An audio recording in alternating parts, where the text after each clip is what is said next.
Hello guys, welcome back. ये surface chemistry की video number 3 है और इस वीडियो में हम लास्ट के जहाँ से फ्रेंड लिस्ट कंप्लीट हुआ था उसी से आगे शुरुआत करेंगे इसकी। लेकिन उससे पहले एक क्वेश्चन था जो अभी भी पेंडिंग है, तो इसको भी ख़त्म कर लेते हैं।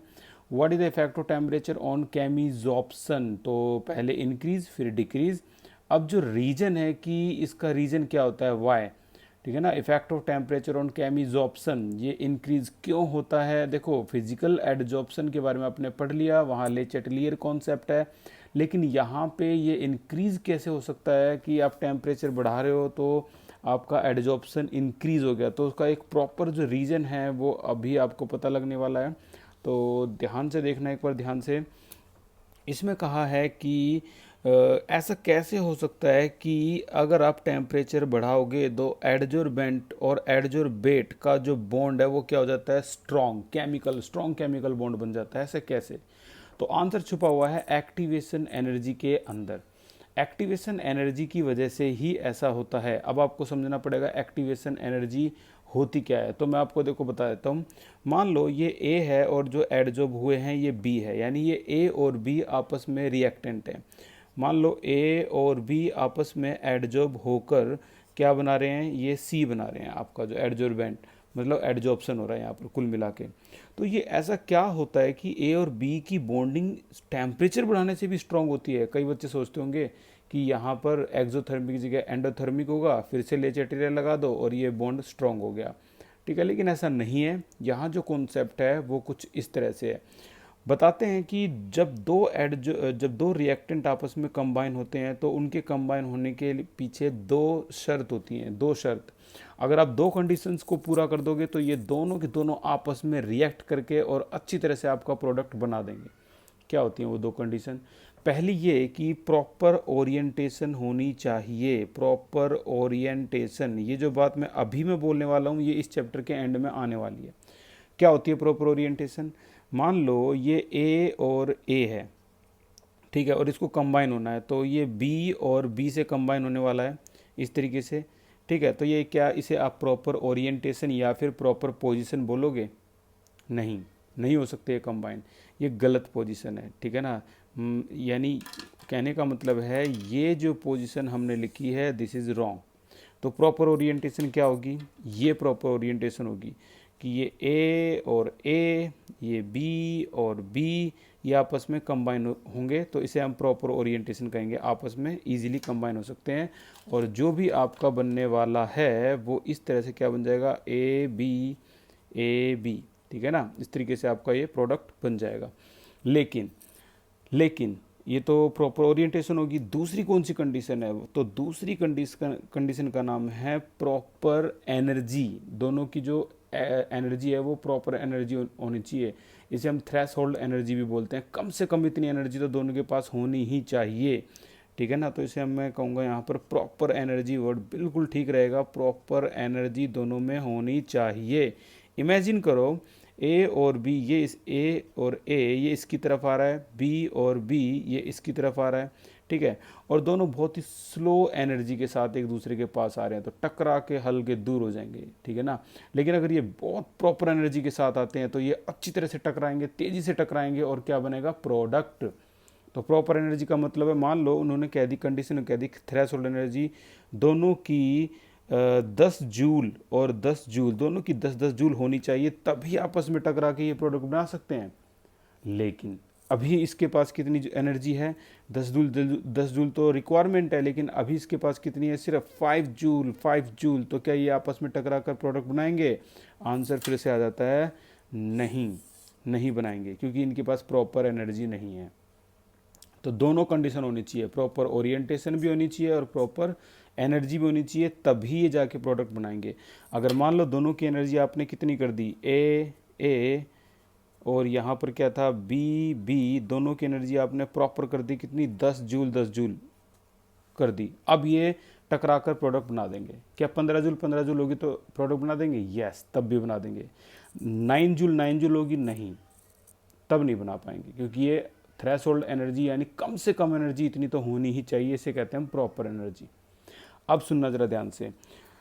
कोई भी रिएक्शन, आज हम कैटलिस्ट में पढ़ने वाले हैं इस चीज़ को बहुत ख़ास तौर पर, कोई भी रिएक्शन आपस में जब बॉन्ड बनाती है, जैसे ये हमारा एडजॉर्बेंट है, एडजॉर्बेट है, ये तभी बॉन्ड बना सकते हैं जब इसकी प्रॉपर एनर्जी होगी और ओरिएंटेशन होगी। ठीक है, प्रॉपर एनर्जी का मतलब अभी इसकी एनर्जी कितनी है, मान लो वही 5 जूल, 5 जूल दोनों की एनर्जी है, तो क्या ये प्रोडक्ट बनाएंगे? नहीं बनाएंगे। तो हम इसको एक्टिवेट करने के लिए जो एनर्जी देते हैं, हमने मान लो 5 जूल की एनर्जी और दे दी, अब इसके पास एनर्जी क्या होगी? 10 जूल, 10 जूल। अब ये प्रोडक्ट बना देंगे, बॉन्ड बना देंगे और अच्छा बॉन्ड बना देंगे। तो इस जो बाहर से एनर्जी दी गई है इसे एक्टिवेट करने के लिए, बस उसी को बोलते हैं एक्टिवेशन एनर्जी। ठीक है ना, इसी को बोलते हैं एक्टिवेशन एनर्जी। इसको दे दो, अच्छा बॉन्ड बना लेंगे। अब एक्टिवेशन एनर्जी कैसे दी जा सकती है? दो तरीके, या तो आप कोई बढ़िया सा कैटलिस्ट डाल दो, या तो आप टेम्परेचर बढ़ा दो, तो वो बढ़िया से अच्छी तरह से क्या बना लेंगे? प्रोडक्ट बना लेंगे। ठीक है ना, कैटलिस्ट डाल दो कोई, टेम्परेचर डाल दो कोई। आज ही की क्लास में हम करने वाले हैं एक ख़ास चीज़, और आप देखोगे कि किस तरह से ये आपस में कंबाइन होके प्रोडक्ट बना पाए। कैटलिस्ट का टॉपिक है आज, बहुत इंटरेस्टिंग टॉपिक है, और सारा का सारा जो खेल है आज की क्लास में ही आप अच्छी तरह से समझ जाओगे ये क्यों होता है और कैसे होता है। ठीक है, तो ये देखो, आपके सामने एक छोटा सा एग्जाम्पल रख रहा हूँ मैं। The decomposition occur in the temperature range, एक रिएक्शन है ये, पोटेशियम क्लोरेट टूट जाता है इसमें, और ये तब टूटता है जब आप टेम्परेचर इतना कर दो, 653 या 873 के बीच का टेम्परेचर, तो ये टूट जाता है। सोचो, यही रिएक्शन 473 से लेके 633 पे भी हो जाएगी। ऐसे कैसे हो जाएगी? अगर आप इसमें कैटलिस्ट डाल दो जिसका नाम है मैग्नीज डाइऑक्साइड। तो ये फ़ायदा होता है कैटलिस्ट का। कैटलिस्ट डाल दो या टेम्परेचर देखो बढ़ा दो, तब भी रिएक्शन हो सकती है। कैटलिस्ट डाल दो तब भी रिएक्शन हो सकती है। बस यहीं से जुड़ी हुई कहानी है इस केमिकल एडजॉर्प्शन की, यहीं से जुड़ी कहानी है। देखो मैंने क्या कहा, ये अच्छी तरह प्रोडक्ट बना सकते हैं अगर इसकी एक्टिवेशन एनर्जी इसको दे दी जाए और 10-10 जूल कर दी जाए। तो कैसे दोगे एक्टिवेशन एनर्जी? दो तरीके, कैटलिस्ट या टेम्परेचर। और हम क्या पढ़ रहे हैं टॉपिक को, हम किस टॉपिक के ऊपर इतनी ज़्यादा डिस्कशन कर रहे हैं कि हमने अपने 8 या 10 मिनट इसके लिए ख़राब कर दी। और क्यों इतना खास क्वेश्चन है ये? कुछ क्वेश्चन हो ना हॉट लिस्ट में होते हैं, हाई ऑर्डर थिंकिंग स्किल, जो ना तो किसी बुक में होते हैं ना इंटरनेट पे होते हैं, और अगर ये सीबीएसई में आते हैं तो रेयर एंड रेयरेस्ट बच्चे ही कर पाते हैं इनको। ये वही क्वेश्चन है, what is the effect of temperature on chemisorption? सब बता देंगे, इंक्रीज पहले फिर डिक्रीज। वाई? ये कोई नहीं बता पाएगा, क्लियरली नहीं बता पाएगा आपको। तो इसीलिए मैं आपको इसकी जो कहानी है वो बता देता हूँ कि यहाँ पर हमें बॉन्ड स्ट्रॉन्ग इसीलिए बनते हैं केमिकल एडजॉर्प्शन में भी, क्योंकि हम टेम्परेचर बढ़ा रहे हैं। टेम्परेचर बढ़ाने का सीधा मतलब है हम एक्टिवेशन एनर्जी बढ़ा रहे हैं। और अगर एक्टिवेशन एनर्जी इतनी ज़्यादा हो गई कि ये दोनों आपस में कंबाइन होकर क्या बना लेते हैं? बहुत स्ट्रॉन्ग बॉन्ड। और स्ट्रॉन्ग बॉन्ड से क्या होता है? इसके जो बॉन्ड होते हैं केमिजॉर्प्शन में, बॉन्ड क्या हो जाते हैं? स्ट्रॉन्ग। यानी टेम्परेचर बढ़ाने से, हाई टेम्परेचर करने से केमिजॉर्प्शन क्या हो जाता है? इंक्रीज, यानी एडजॉर्प्शन इंक्रीज होता है। और अगर हाई से और हाइयर कर दिया तो क्या और ज़्यादा इंक्रीज होगा? नहीं, फिर तो टूट जाएंगे बॉन्ड। ठीक है ना, तो हाई पे क्या होगा आपका? ये केमिजॉर्प्शन का एडजॉर्प्शन इंक्रीज होगा, और हाइयर कर दिया डिक्रीज होगा। अब कई बच्चे कहेंगे यार फिर तो फिजिकल एडजॉर्प्शन में भी ऐसा हो जाना चाहिए था कि यहाँ पर टेम्परेचर बढ़ा दो तो वो बॉन्ड स्ट्रॉन्ग हो जाने चाहिए थे। लेकिन वो क्या है कि उनके अंदर होता ही ओरिजिनली कौन सा? वीक वैन डर वाल फोर्स है। ठीक है, उसमें क्या करते हैं? थोड़ा सा टेम्परेचर आपको इंक्रीज करना होता है। ठीक है ना, थोड़ा सा, हाई नहीं, थोड़ा सा टेम्परेचर इंक्रीज करोगे तो वो तभी डिसोसिएट हो जाते हैं उनके बॉन्ड। यहाँ स्ट्रॉन्ग केमिकल बॉन्ड होते हैं, तो यहाँ हाई टेम्परेचर करने पर, थोड़ा सा इंक्रीज नहीं, हाई टेम्परेचर करने पर उसकी दोनों की एक्टिवेशन एनर्जी इतनी हाई हो जाती है कि ये बॉन्ड आपस में स्ट्रॉन्ग बनते हैं। ठीक है ना, तो ये बहुत प्रॉपर एक्सप्लेनेशन है इसकी एक्टिवेशन एनर्जी को लेकर, और मैं इसको ग्रुप में भी सेंड कर दूंगा एक इसका जो प्रॉपर आंसर है, जो आपको किसी भी हालत में नहीं छोड़ना है। ठीक है ना, तो इसका जो ये आंसर है, अगर इसका प्रॉपर आंसर अभी आप पढ़ोगे तो आपको पता लगेगा कि हाँ ये कॉन्सेप्ट अब आपको अच्छी तरह समझ में आ चुका है, क्या होती है जो प्रॉपर एनर्जी। जब तक यह आंसर ओपन होता है हम थोड़ा सा इससे आगे टॉपिक को डिस्कस कर लेते हैं। आज की क्लास इंटरेस्टिंग क्लास होगी और ये क्लास नाम होगी किसके, कैटलिस्ट के बारे में पढ़ने वाले हैं हम।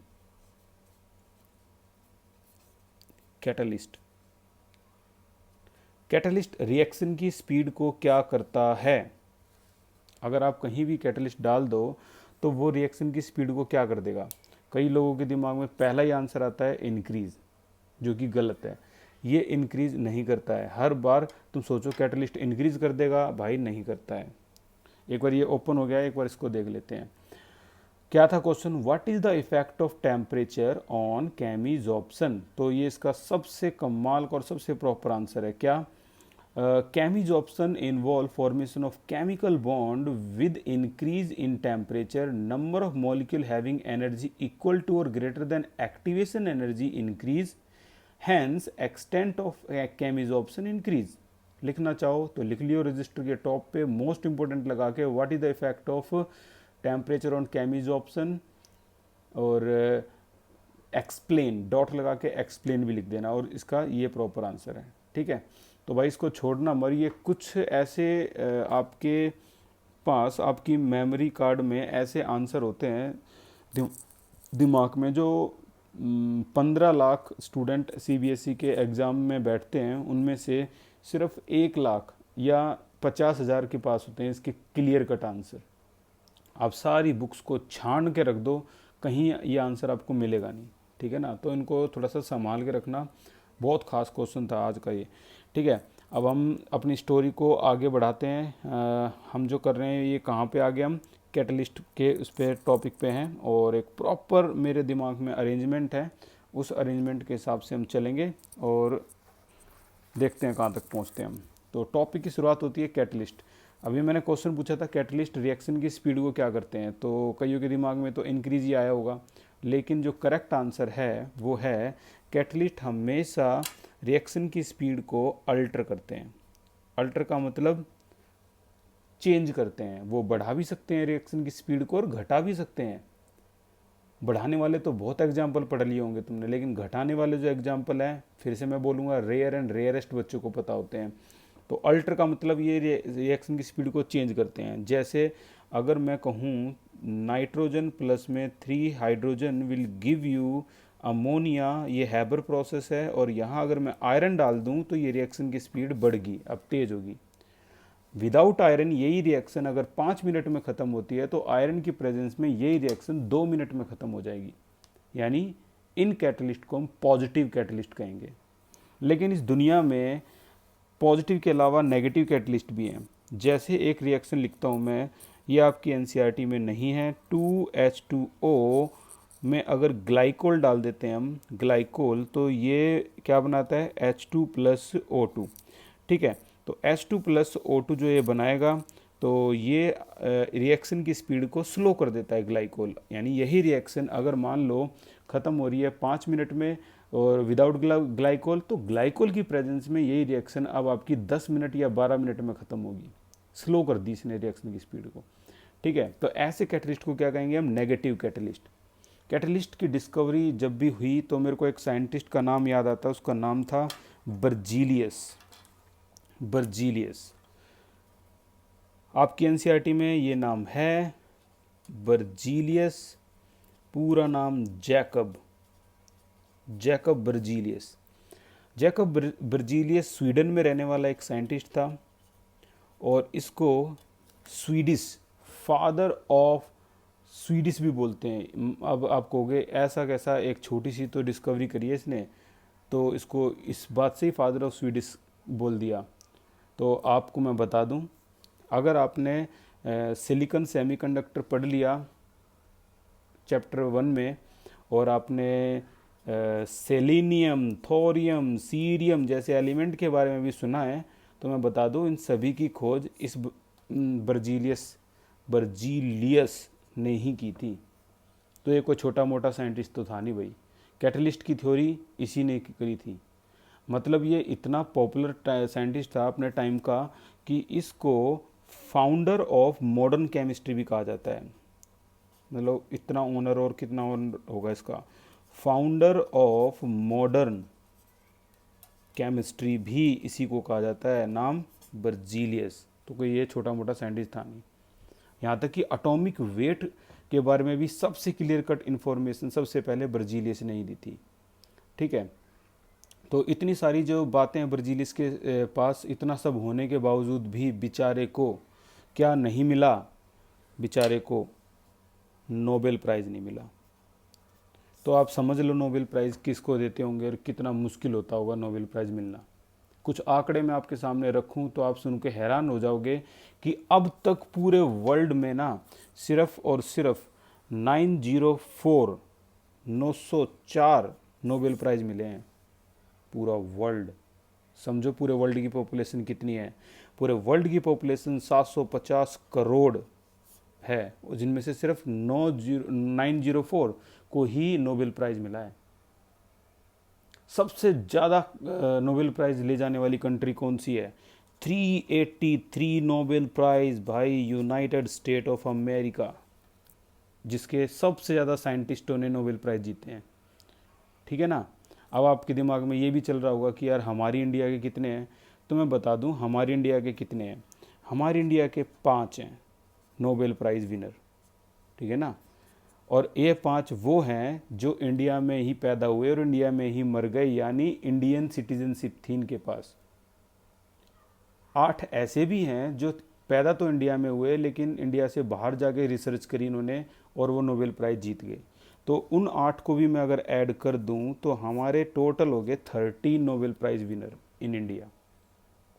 तो नोबेल प्राइज़ कोई छोटी मोटी चीज़ नहीं है, पूरे वर्ल्ड का सबसे बड़ा ऑनरेबल जो अवार्ड कोई है किसी भी फील्ड में, वो नोबेल प्राइज़ है।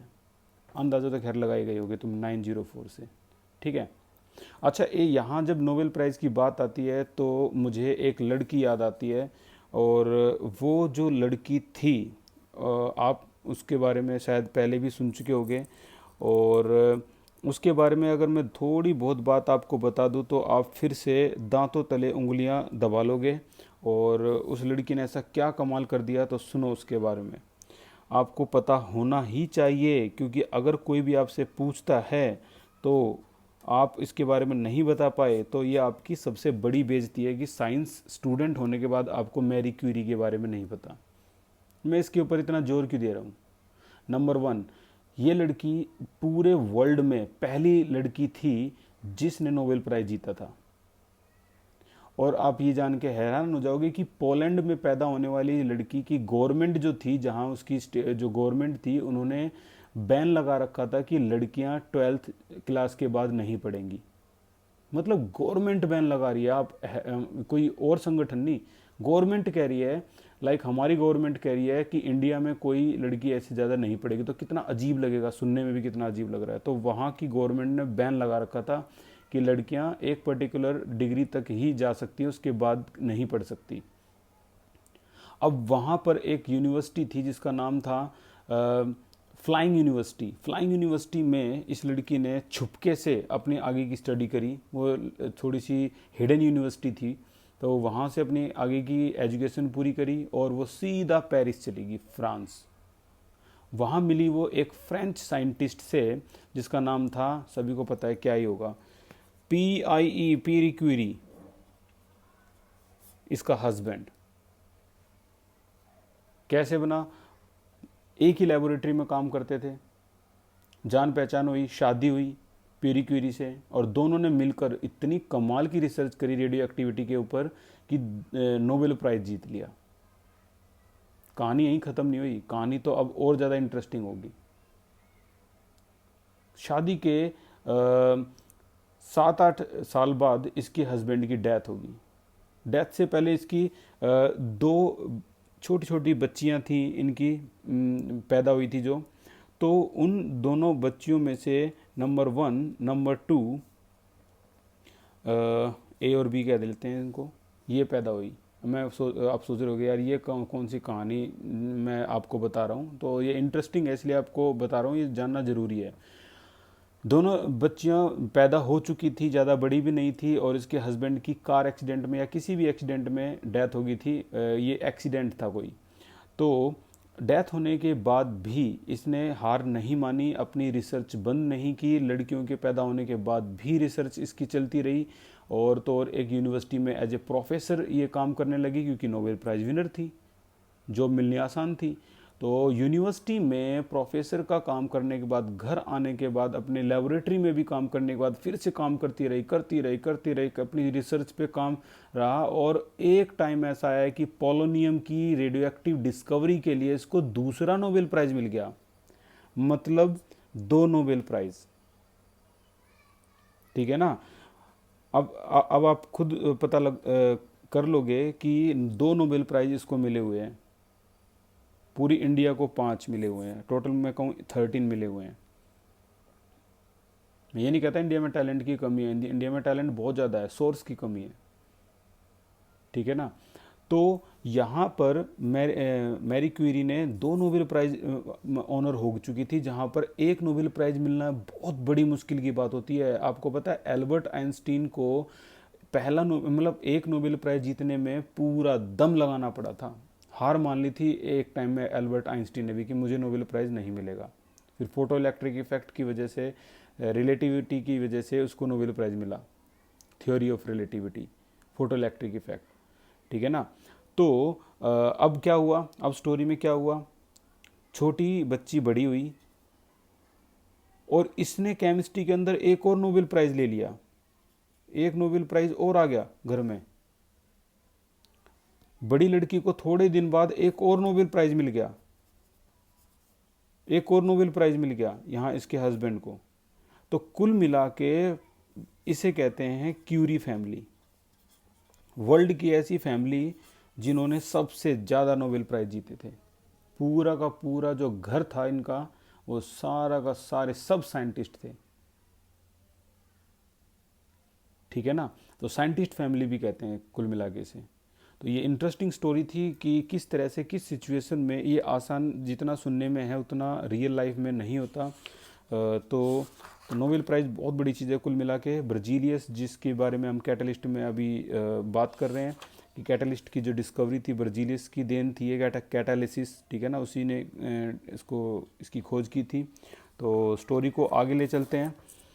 क्या है अब आगे की स्टोरी। कैटलिस्ट द सब्सटेंस, ऐसा substance which alter the rate of chemical reaction and themselves remain chemically and quantitatively unchanged.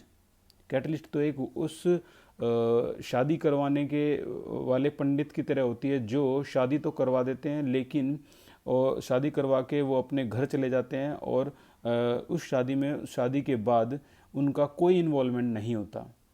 ठीक है ना। unchanged, chemically and quantitatively unchanged after the reaction. It is called catalyst and the phenomena is known as catalysis. 2 तरह के catalyst होते हैं, positive catalyst और negative catalyst. तो positive catalyst का एग्जांपल ये है, बहुत बढ़िया एग्जांपल है, ये आप याद कर लेना। और इसी का उल्टा कर दोगे तो ये नेगेटिव कैटलिस्ट का हो जाएगा। ये याद करने की वजह से बहुत आसान दिए हैं। ठीक है। और आगे स्टोरी को ले चलते हैं। तो कैटलिस्ट के बाद अगर मैं इसे डिवाइड करूं, कैटलिस्ट में आपने ये चीज़ ज़रूर देखी होगी, ये देखो इसे क्या कहते हैं। जैसे ये अभी मैंने एक रिएक्शन लिखी थी, nitrogen plus hydrogen will give you ammonia.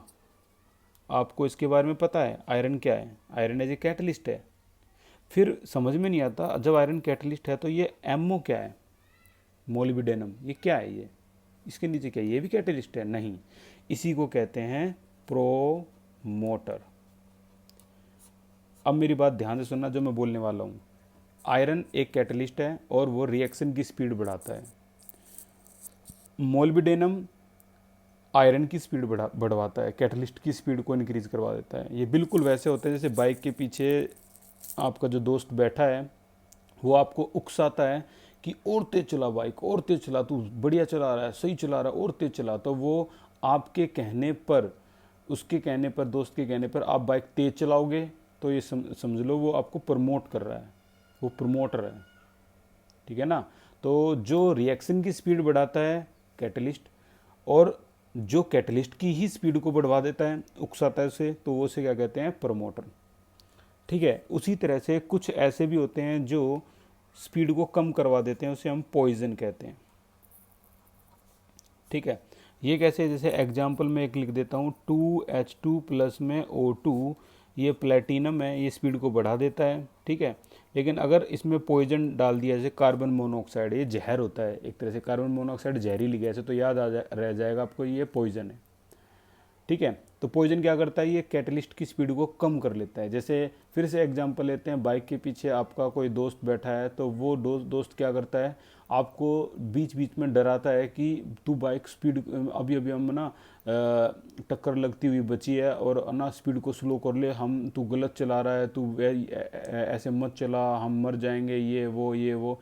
तो उसकी वजह से आप बाइक को स्लो कर लेते हो, यानी ये प्लेटिनम की स्पीड को कम कर देता है, तो इसे कहते हैं हम पॉइजन, ठीक है। कैटलिस्ट की दुनिया में इसको हम पॉइजन बोलते हैं। तो आगे देखो, डेफिनेशन की तरफ चलते हैं। एक सिस्टमेटिक वे में इसको कंप्लीट करेंगे और ये इंटरेस्टिंग भी लगेगा और ख़त्म भी होगा। प्रोमोटर क्या होते हैं, these are the substance which enhance होता है बढ़ाना, द एक्टिविटी ऑफ कैटलिस्ट, जैसे मोलिब्डेनम है रिएक्शनरी। पॉइजन क्या होते हैं, these are the substance which decrease the activity of catalyst, जिससे पॉइजन। या आर्सेनिक भी जहर है, तो इसकी वजह से ये जल्दी याद हो जाएगा, ठीक है। अच्छा, कैटलिस्ट दो तरह से डिवाइड हो सकते हैं, हालांकि ये हम लास्ट क्लास में पढ़ चुके थे, तो कोई ज़्यादा इंटरेस्टिंग अब इसमें रहा नहीं। दो तरह से कैटलिस्ट को डिवाइड कर सकते हैं। नंबर 1 का नाम है होमोजीनस कैटलिस्ट। होमोजेनस कैटलिस्ट वो होते हैं जो, याद होगा आपको, जिसमें दोनों का जो फेज़ हो वो सेम हो, रिएक्टेंट का फेज़ और कैटलिस्ट का फेज़ क्या हो, सेम हो। जैसे ये गैस है, ये गैस है, ये गैस है, तो रिएक्टेंट और कैटलिस्ट दोनों क्या है, गैस फेज़ में है, तो इसे हम कहेंगे होमोजेनस कैटलिस्ट, ठीक है ना। मैं रिपीट कर रहा हूँ अपनी बात को, अगर रिएक्टेंट और कैटलिस्ट एक ही फेज़ में है, गैस, तो ये होमोजेनस। और हेट्रोजीनस वाले कौन से हो गए, हेट्रोजीनस कैटलिस्ट, ये वो हैं जो जिसमें फेज़ क्या होते हैं, अलग अलग होते हैं। जैसे ये पॉपुलर एग्जांपल है, nitrogen gas phase, hydrogen gas phase, और आयरन सॉलिड फेज़ के आने से, जैसा कि आप देख पा रहे हो, अब की बार ये इनका फेज़ सेम है लेकिन इनका फेज़ अलग है, ये अलग फेज़ है, ठीक है ना। दोनों अलग अलग फेज़ हैं, तो क्या हो गया आपके ये हेट्रोजीनस कैटलिस्ट। फिर से अपने नोट्स पे आते हैं, ये नोट्स आपके ऐप पे भी हैं, तो भाई इनकी हेल्प लेके आप मॉडर्न नोट्स बनाओ, ठीक है ना। Homogeneous, heterogeneous. Homogeneous, when reactant and catalyst are in the same phase, यानी लिक्विड या गैस, तो इसे होमोजेनस बोलेंगे। अगर when reactant and catalyst are in different phase, तो हम इसे क्या कहेंगे, हेट्रोजेनस कैटलिस्ट बोलेंगे। ये एग्जाम्पल हो गया आपका, ठीक है ना। ये जो क्वेश्चन है, जैसे एक क्वेश्चन क्या है आपकी एनसीईआरटी का, ये है कि मैं एक बार दिखा देता हूँ ये क्वेश्चन कहाँ पे है और किस लोकेशन पे एनसीईआरटी की। अब अपनी एनसीईआरटी जल्दी से निकाल लो और इसमें इस वाले क्वेश्चन को ध्यान से देखो। In Haber process, question number 5.4, in Haber process hydrogen is obtained by reacting methane with steam in presence of nickel oxide as a catalyst. The process is known as steam reforming.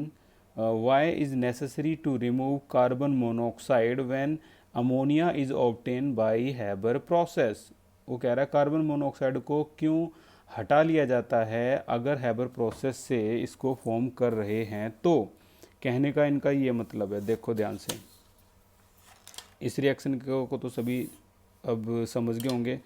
Reaction है nitrogen plus में hydrogen will give you NH3। वो कह रहे हैं कि iron को catalyst की तरह इस्तेमाल करते हैं, मोलिब्डेनम को प्रमोटर की तरह इस्तेमाल करते हैं। जिस कंटेनर में हम इसको रिएक्शन को कर रहे हैं वहाँ से कार्बन मोनोऑक्साइड को कंप्लीटली हटा दिया जाता है। वो कह रहे हैं क्यों हटाया जाता है, क्योंकि कार्बन मोनोऑक्साइड क्या होता है, पॉइजन होता है, और ये रिएक्शन की स्पीड को क्या कर देगा, स्लो कर देगा, इसीलिए इसको वहाँ से हटा दिया जाता है। कैसे स्लो करता है, ये आयरन के साथ इसको ट्रैप कर लेता है, यानी ये आयरन इसी को इसके साथ बॉन्डिंग बना लेगा इस तरह से। अब बेचारे आयरन को तो भेजा था कि रिएक्शन की स्पीड तेज़ करवा, वो इसके साथ ही बॉन्ड बना के बैठ गया, ठीक है ना। तो रिएक्शन की स्पीड क्या होगी, स्लो। तो इसका जो प्रॉपर आंसर है वो ये है, बिकॉज ऑफ ये है, because carbon monoxide is a poison which decrease the activity of catalyst by reacting with iron to form FeCO5। ठीक है। अगला क्वेश्चन क्या है, अगला क्वेश्चन भी ऐसे ही मिलता जुलता क्वेश्चन है, इसको भी देखते हैं। भाई अगले क्वेश्चन में कहा गया है कि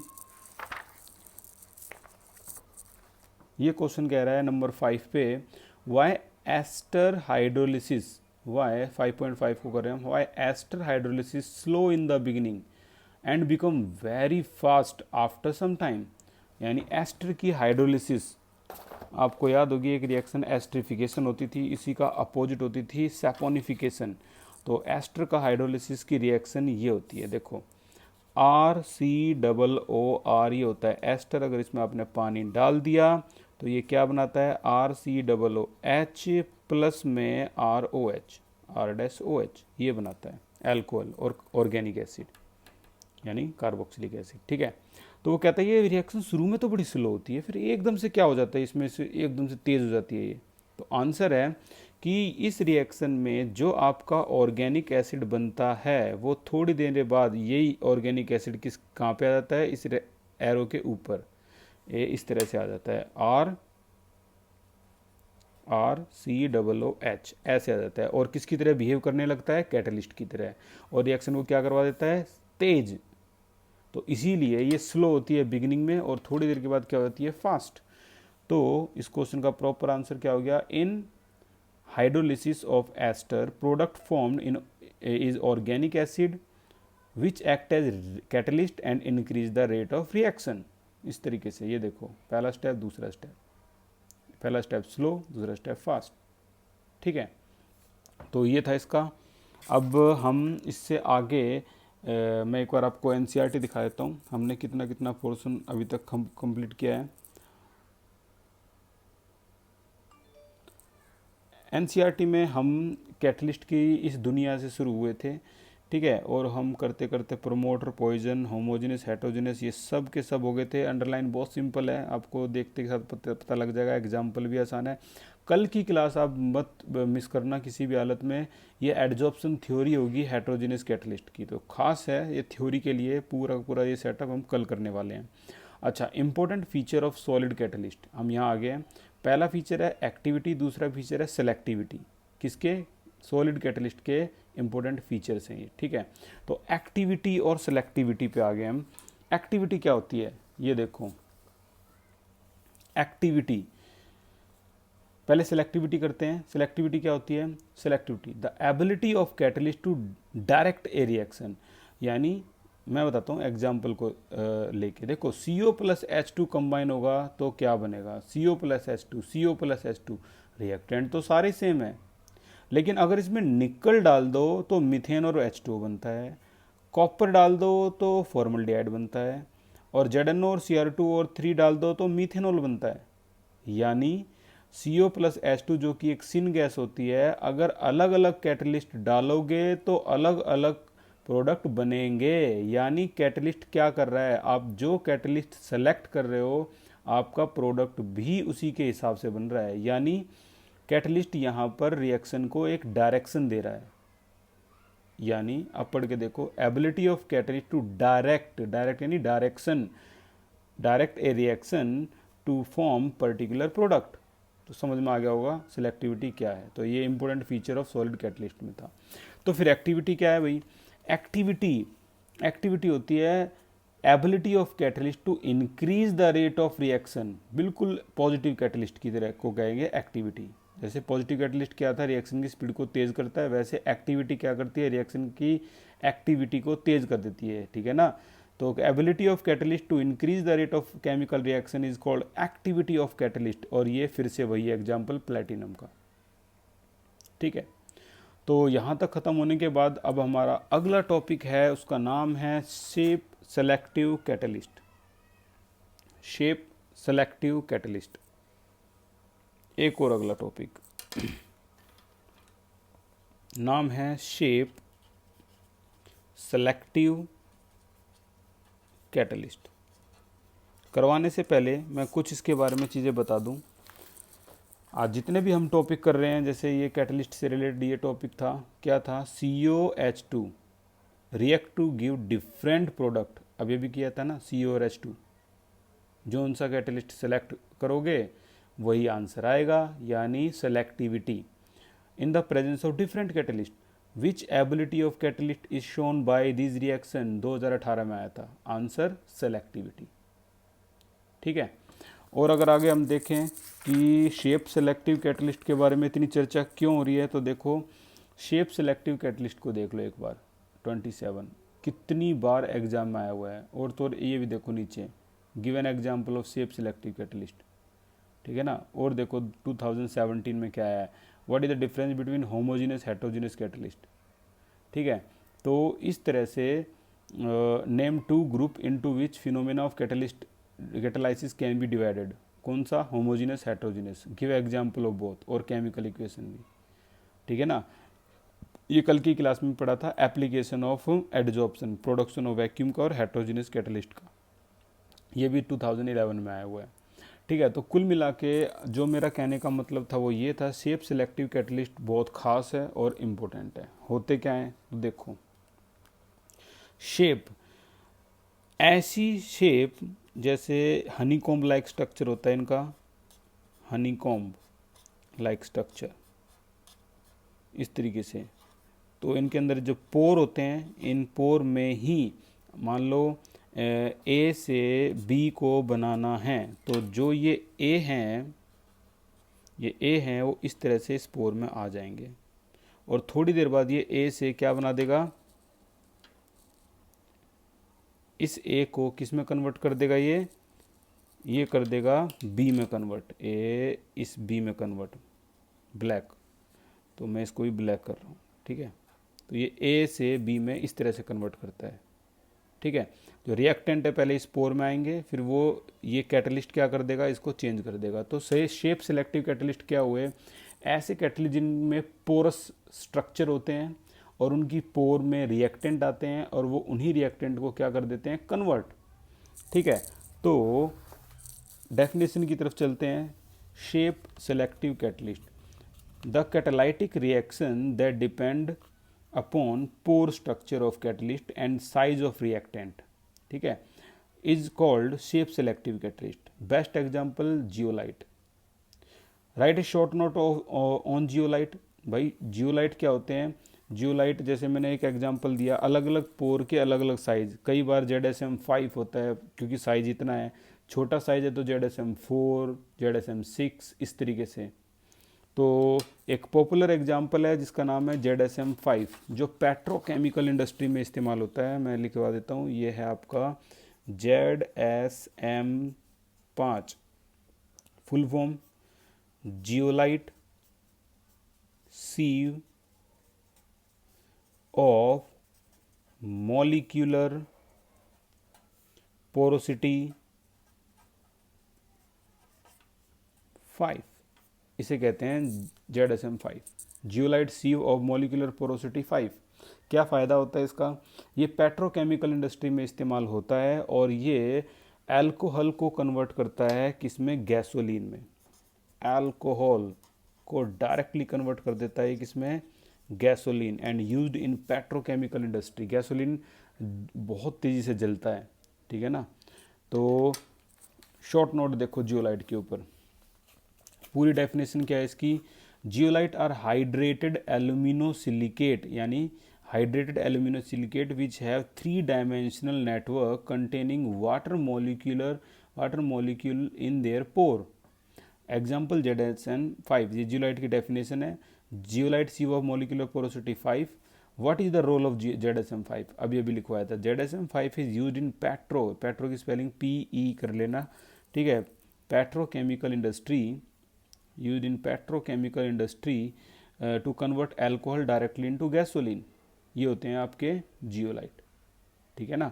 तो जियोलाइट की डेफिनेशन ये है, एग्जाम्पल ZSM5 ये है, अगर रोल आए तो ये रोल लिखना है इसका, क्या करता है ये, ठीक है। तो इस तरीके से ये हो गए। तो अभी तक तो जो हमने पढ़ा था ये लेबोरेटरी में यूज होने वाले कैटलिस्ट हैं। जैसे मान लो आपको SO2 प्लस O2 कंबाइन करना है, तो भाई लैब में ही तो कंबाइन करोगे in the presence of NO, nitric oxide, याद है ना, होमोजेनियस कैटलिस्ट। तो लैब में रिएक्शन होती है और लैब में रिएक्शन की स्पीड को बढ़ाना होता है, तो उसे कहते हैं हम कैटलिस्ट। लेकिन जो रिएक्शन हमारी बॉडी के अंदर होती हैं उनका क्या करें, जो रिएक्शन हमारी बॉडी के अंदर, क्योंकि हमारी बॉडी में भी तो बहुत सारी रिएक्शन हो रही है, प्लांट की बॉडी में बहुत सारी रिएक्शन होती है, प्लांट और एनिमल की बॉडी में बहुत सारी रिएक्शन होती हैं, क्या वहाँ भी कैटलिस्ट इस्तेमाल होते हैं? नहीं। उन कैटलिस्ट का नाम प्रॉपर कैटलिस्ट नहीं होगा, उन कैटलिस्ट को हम कहेंगे बायोकेमिकल कैटलिस्ट, बायोकेमिकल कैटलिस्ट, या फिर एंजाइम, जो हमारी बॉडी में रिएक्शन करते हैं। तो हमारी बॉडी में जो होते हैं वो बायोकेमिकल कैटलिस्ट यानी एंजाइम है, और बॉडी से बाहर जो होते हैं वो कौन से होंगे आपके, नॉर्मल कैटलिस्ट। तो अगर और इसके आगे हम पढ़ें इसको, तो क्या होते हैं biochemical catalyst? Numerous reaction that occur in the body of plant and animal to maintain the life process are catalyzed by enzymes, so they are termed as biochemical catalyst, or and phenomena is known as enzyme catalysis। और इसी के नीचे अगर हम देखें तो write a short note on enzyme. तो क्या है, enzyme are complex nitrogenous organic compound which are produced by living plant and animal, they are actually protein molecule of high molecular mass, ठीक है ना। कोएंजाइम किसे कहते हैं? अब बिल्कुल उसी तरह से देखो, बिल्कुल उसी तरह से अगर मान लो अभी थोड़ी देर पहले हमने प्रोमोटर और पॉइजन पढ़ा था, वैसे ही अगर हम कोएंजाइम को पढ़ें तो ये हमारे प्रोमोटर हैं एंजाइम की रिएक्शन को तेज़ करने। जैसे मान लो आपने फैट को खाया है तो ये टूटेगा किस में, फैटी एसिड एंड ग्लिसरॉल में डिसोसिएट होता है फैट, और इसको तोड़ने वाला जो एंजाइम है उसका नाम है लाइपेज, ठीक है ना। तो ये इसकी रिएक्शन की स्पीड को क्या करता है, तेज़ कर देता है। तो इसे हम कहेंगे आपका को एंजाइम या फिर vitamin. The enzyme activity increase in the presence of certain substance, जिसे वाइटामिन कहते हैं, दे आर कॉल्ड को एंजाइम, इन को एंजाइम। अच्छा, कुछ एक्टिवेटर भी होते हैं, ये प्रोमोटर की तरह ही होते हैं। देखो, को एंजाइम और एक्टिवेटर दोनों प्रोमोटर की तरह ही काम करते हैं, लेकिन दोनों ये नहीं कि सेम है। कोएंजाइम क्या है आपके, यहाँ लिख लेंगे हम इस तरह से, कोएंजाइम आपके क्या हैं, कोएंजाइम जो हैं ये आपके हैं विटामिन, ठीक है। और जो एक्टिवेटर हैं ये आपके क्या हैं, ये कुछ आयंस होते हैं जो हमें अपनी डाइट से मिलेंगे।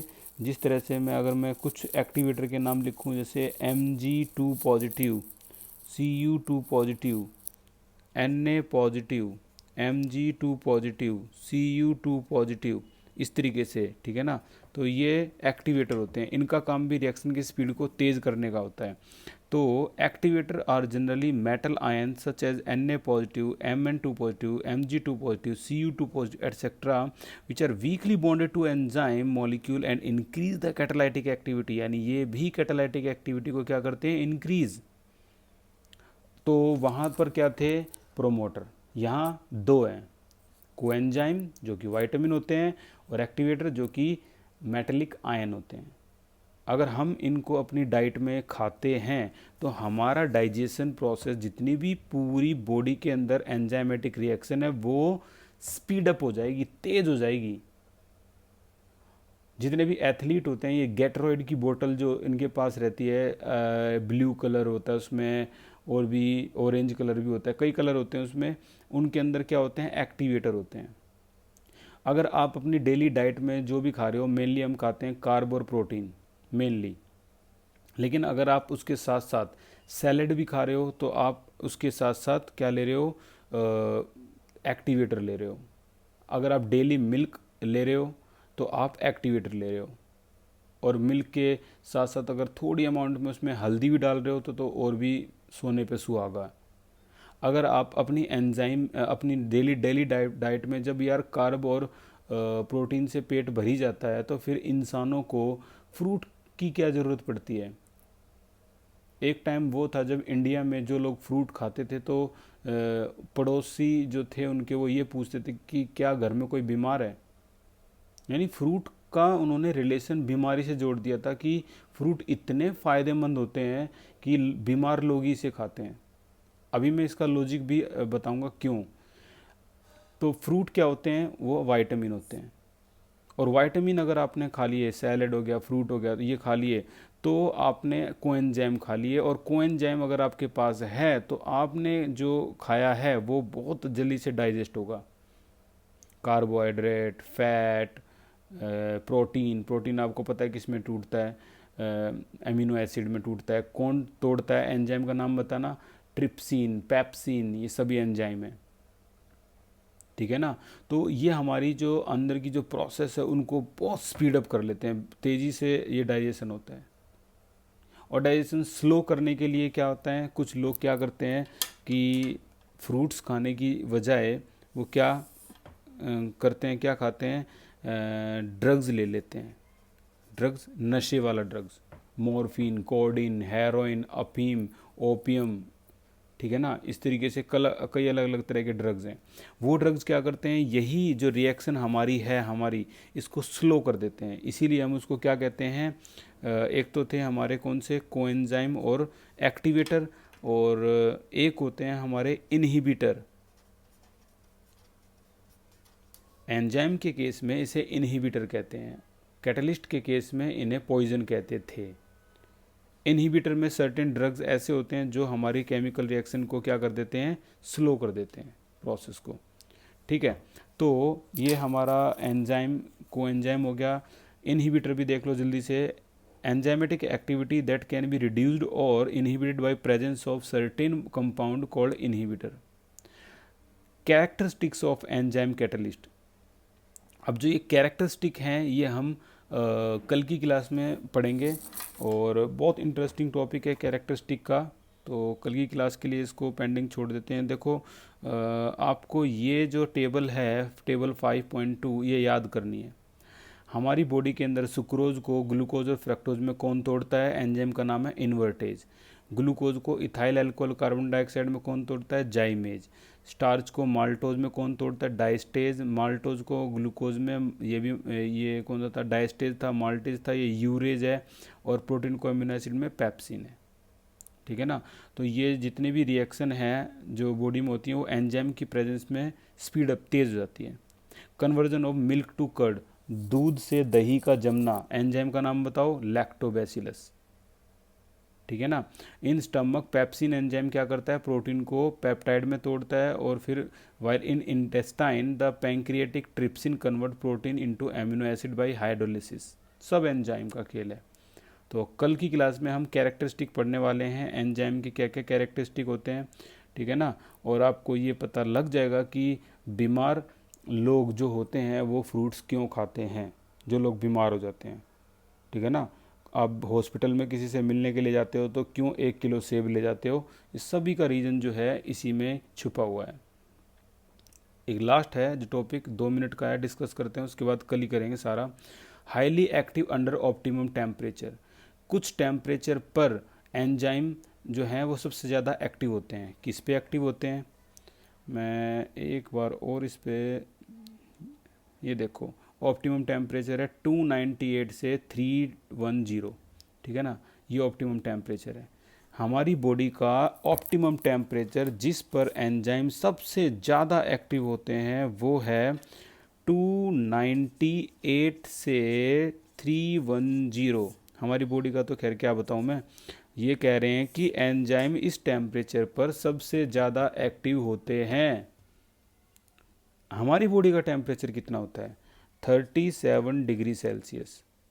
चलो केल्विन में करो कन्वर्ट। लो भाई 310 केल्विन, यानी हम तो बिल्कुल किनारे पे हैं जहाँ पर एंजाइम सबसे ज़्यादा एक्टिव होते हैं हमारी बॉडी के। यानी ये 311 भी हो गया ना, 311 भी हो गया, यानी आपकी बॉडी का टेम्परेचर 37 से 38 भी हो गया, तो आपको क्या हो गया? फीवर हो गया। यानी 1 डिग्री भी बढ़ने का मतलब है आपकी बॉडी के अंदर जितने भी एंजाइम हैं वो सारे के सारे स्लो पड़ गए, डीएक्टिवेट हो गए। और अभी अभी मैंने क्या बताया था कि एंजाइम को एक्टिवेट करने के लिए हमें क्या खाना होता है? कोएंजाइम, यानी वाइटामिन, यानी एक्टिवेटर। ये खाना होता है ताकि जो हमारी बॉडी के एंजाइम है वो एक्टिवेट रहे। वाइटामिन कहाँ मिलते हैं? Fruit, Apple. अब पता है क्यों कोई अगर हॉस्पिटल में बीमार है तो 1 किलो सेब लेके जाते हैं उनके लिए? Just because of this reason. मैं ये नहीं कह रहा कि एप्पल है, एप्पल तो मैं एक पर्टिकुलर एग्जांपल दे रहा हूँ, और एप्पल खाने से ये कहना गलत है, an apple a day keep the doctor away, ये भी गलत है, क्योंकि एक एप्पल के अंदर सारे जो वाइटामिन हैं वो नहीं होते। हाँ, फ्रूट्स का इस्तेमाल इसीलिए करते हैं बीमार लोग, ताकि जो उनके अंदर बॉडी में जो एंजाइम है, जो 311 यानी 38 डिग्री, कई को टेम्परेचर 40 डिग्री सेल्सियस भी चला जाता है थर्मामीटर से मेज़र करने के बाद, तो उनकी बॉडी के एंजाइम स्लो हो जाते हैं। उनको एक्टिव करने के लिए क्या खाते हैं? कोएंजाइम या एक्टिवेटर यानी विटामिन। ठीक है ना, ये वजह है इसकी। तो जो आगे की क्लास है वो और ज़्यादा इंटरेस्टिंग होगी। तो तब तक के लिए thank you so much and take care.